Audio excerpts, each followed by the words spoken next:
What's up mga kapatid? Mahigit isang taon nang inantay pero finally nakasungkit ng panalo ang UST Growling Tigers at pinutol na nila ang kanilang 19-game losing streak.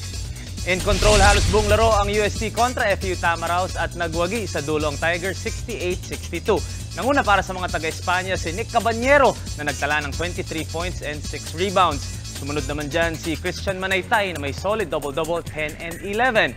Natapos ang first round ng season 86 na 1-6 ang UST, 2-5 naman ang FEU.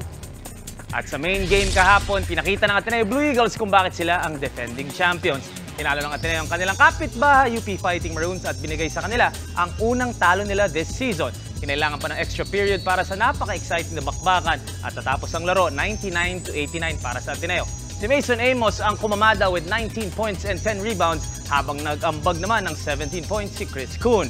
Dahil dito, tied ngayon ang UP at NU sa standings parehong 6-1 habang Ateneo naman tied with LaSalle 4-3.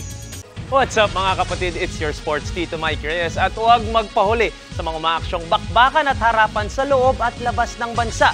Para sa mga pandinang sports news, mag-follow at mag-subscribe sa social media pages ng News 5. Alam nyo na ha? Peace and love.